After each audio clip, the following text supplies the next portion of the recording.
Hi, I'm a general consumer Google Home user.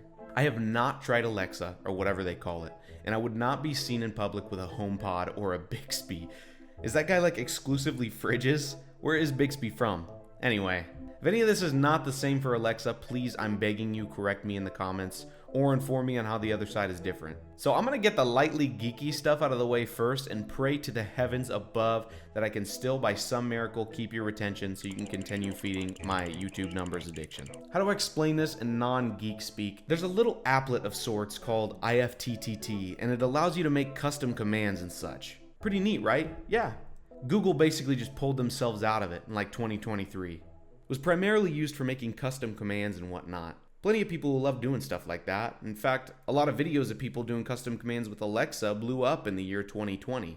This video might look familiar. It was pretty hard to find a reason why they did this. I checked a lot of Reddit pages. Didn't really find anything. I was looking for anything, but there's really no reason why they did this. I think we're all pretty accustomed to Google making a bunch of shit and then shutting down said shit in the same year. So the moral of the story there is don't trust Google with any aspect of your life, because one minute you'll be using a feature of a Google product to power your daily routine, and the next minute they shut it down with next to no warning, and your computer hard drive fails, so now you have no way to access all your old YouTube profile pictures, because in 2014 Google Plus was the only way for me to view my legacy profile pictures for you. Sorry, I do that sometimes. Secondly, why are Home Assistants not using AI now? Luckily, Google is apparently getting Gemini support. Which, if you don't know what that is, it's Google's version of ChatGPT. Thank God. I don't know when that's actually happening, but I'm glad it is. I actually went onto my phone and applied for the beta. It's like a public beta or something. I was like trying to figure it out because the forms basically say to flip the use AI experimental features switch. I didn't have that switch. And so I spent like probably the better part of 4 hours trying to find that switch until I eventually read a little text box that said that they're rolling features out slowly to people. So basically you have no choice and you have no skin in the game of whether or not you're going to be chosen for this fucking program. So I just have to wait for Gemini, which really sucks because I am so ready for the future to be now instead of yesterday. Thirdly, just additionally, sometimes my Google Home will just fucking start talking or saying shit unprompted.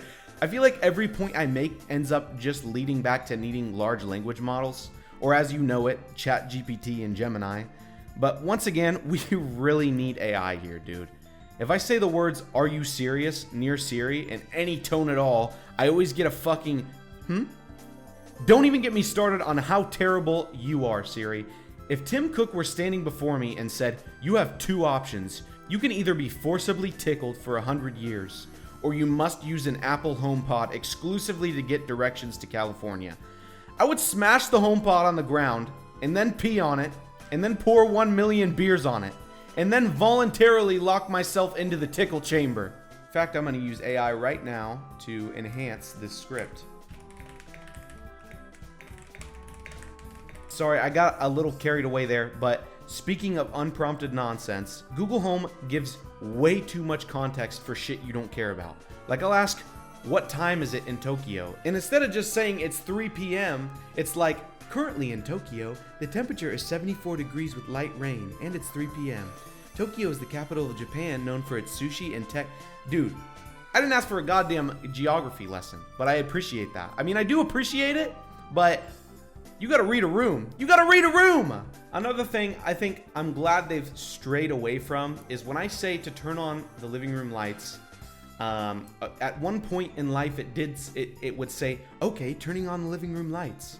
Like, just do it. Just do it. Now it sort of makes a little jingle, and I like that. I appreciate it. I'm getting a little unscripted here, but it was stuff that I thought of off script. And additionally, I do have issues with the Google Assistant exclusively. Not with Gemini, not with ChatGPT, using voice match. No, I have no issues doing this, but with Google Assistant, I will say things like "play lo-fi beats," and Google Home will respond with, "Okay, playing Live Lobsters." What the fuck does that even mean? And then it begins playing Live Lobsters somehow. Yeah, anyway, there's no solution here. Solution is to move on to a large language model. It's time for Gemini to enter Google Home. And as soon as they do that, Alexa is fucked. Apple's got a deal with ChatGPT, so I mean they might not be as fucked in the game if they can step it up. This is really a race for.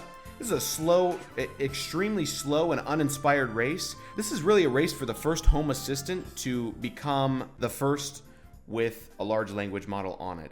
And let me tell you right now, these tech giants are not running to the finish line. None of them. None. As an example, Google Assistant, when I search up Google Home Gemini,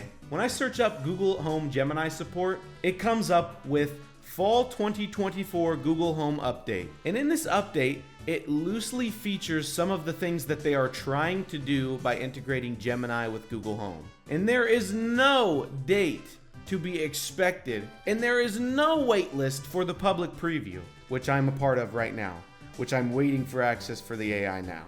I also don't pay for Nest Aware Plus, which is like the premium Google Home subscription. It helps you like get more camera footage or something into the cloud, like your camera footage. You get more storage for your cameras. So I don't subscribe to that because I'm poor. So I'm sure that I'm the last on the list to get into this program because I don't give them extra money. But anyway, yeah, that's about all I had there. I'm just slightly bummed about Google Assistants or Google Assistant exclusively. I don't know how Alexa performs. I don't really know how HomePod performs, but I know how Siri performs. And I've got no doubt that that HomePod is ass. It's garbage. I have no doubt. Anyway, apologize for the echo. I just moved into my new house. Thank you again for 1K. That's about it. See ya.